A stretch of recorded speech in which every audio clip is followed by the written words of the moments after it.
Hey friends, it's Lisa Sugarman from the Suicide Survivor Series. I'm a Boston-based mental health advocate, a 3-time survivor of suicide loss, a crisis counselor with the Trevor Project, and a storyteller with the National Alliance on Mental Illness. And this is my girl, Mabel. I talk a lot about grief and loss and about all the different ways that we grieve the loss of somebody we love.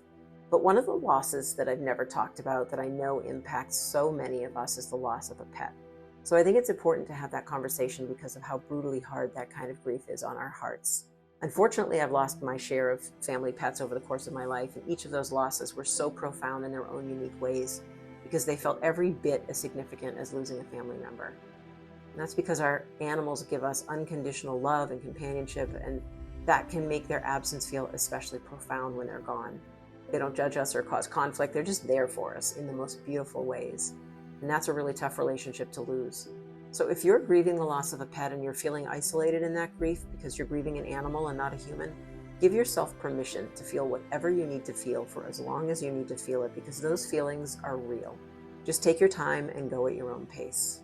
And if you or someone you know is struggling with grief and loss, please call 988 and a trained crisis counselor will be there to help.